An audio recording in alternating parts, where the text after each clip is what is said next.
मसूद अजहर के घर की है, जहां जनाजों की लाइन लगी है। सिर्फ मसूद अजहर के परिवार से 10 लोग मारे गए हैं। खबर ये नहीं है, खबर ये है कि देखिए सभी आतंकियों को कैसे पाकिस्तानी सेना अपने देश के झंडे में लपेट कर दफना रही है। यही पाकिस्तान का सच है और यही सच्चाई है।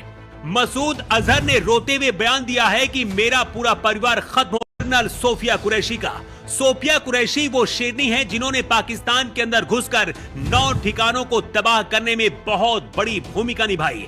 पाकिस्तान के लोग सबसे ज्यादा कर्नल सोफिया को इंटरनेट पर सर्च कर रहे हैं, लेकिन पाकिस्तान की सेना और वहां के लोगों को जब कर्नल सोफिया के पिता के बारे में पता चला कि आखिर वो कौन है, तो पूरे पाकिस्तान में मातम और भी ज्यादा बढ़ गया है। क्योंकि कर्नल सोफिया के पिता ताज मोहम्मद कुरैशी वही है जिन्होंने 1971 की जंग में पाकिस्तान के अंदर घुसकर लंका दहन किया था, जिसके जख्म आज तक पाकिस्तान नहीं भूला है। कर्नल सोफिया कुरैशी के पिता ताज मोहम्मद ने भारत की मोदी सरकार से अपील की है कि मुझे भी मौका दिया जाए सेना में शामिल होकर सेवाएं देने का, और मैं फिर से पाकिस्तान में लंका दहन करना चाहता हूं। मतलब कर्नल सोफिया में वही खून दौड़ रहा है जिसने 1971 में पाकिस्तान को धुआं बनाया था।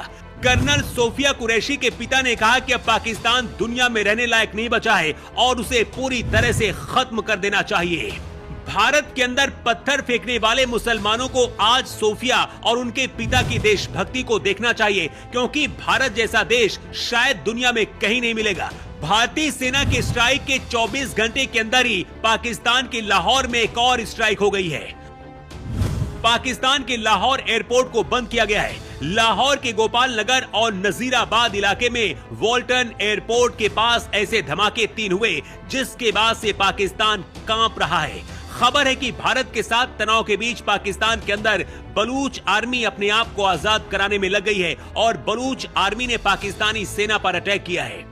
भारत के ऑपरेशन सिंदूर के बाद पाकिस्तान ने फिर से भारत के पूंछ इलाके में आतंकी गतिविधियों को अंजाम दिया है, जिसके बाद पीएम मोदी ने एक और इमरजेंसी मीटिंग बुलाई है और इस मीटिंग में मोदी ने सभी विपक्षी दलों को एक होने के लिए कहा है। इसके साथ ही अगले कदम पर चर्चा हुई है।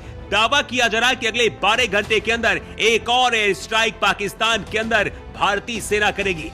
लेकिन इस वक्त की सबसे बुरी खबर यह है कि पाकिस्तान को पीछे से 3 मुस्लिम देश सपोर्ट कर रहे हैं। दुनिया के 3 कट्टर मुस्लिम देश अजरबैजान, तुर्किया और कतर पाकिस्तान को उकसा रहा है। खबर है कि तुर्की और कतर पाकिस्तान की मदद के लिए भरोसा दिया है। पाकिस्तान के लोग कह रहे हैं कि हमको बचाओ, भारत से युद्ध मत करो, लेकिन लगता है कि पाकिस्तानी सेना के प्रमुख मुनीर और पीएम शहबाज अपने पूरे देश को खंडहर बनाना चाहते हैं। अगले 12 घंटे के अंदर भारतीय सेना फिर से पाकिस्तान में घुसकर एक और एयर स्ट्राइक करने की तैयारी कर रही है। भारतीय सेना ने जिस तरह से पाकिस्तान में घुसकर ऑपरेशन सिंदूर को अंजाम दिया है, एक सच्चे भारतीय और हिंदुस्तानी होने के नाते आप भी भारतीय सेना के नाम एक बार जय हिंद जरूर बोलिए और भारत सरकार को आगे और क्या क्या करना चाहिए अपनी राय जरूर दें। 24 घंटे पहले रक्षा मंत्री राजनाथ सिंह ने कहा था कि हनुमान जी की तरह रावण भारत से बदला लेने का ऐलान किया था, तो इस बार एक साथ 3 धमाकों से पूरा लाहौर हिल गया है।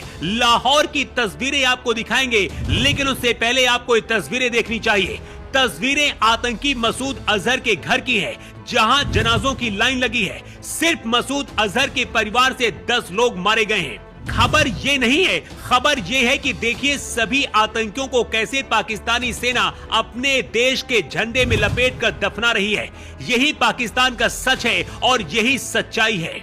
मसूद अजहर ने रोते हुए बयान दिया है कि मेरा पूरा परिवार खत्म हो गया और अब मैं भी जिंदा नहीं रहना चाहता हूँ। इस वक्त पूरा पाकिस्तान इंटरनेट पर सबसे ज्यादा सिर्फ एक नाम सर्च कर रहा है और वो नाम है कर्नल सोफिया कुरैशी का। वो शेरनी है जिन्होंने पाकिस्तान के अंदर घुसकर 9 ठिकानों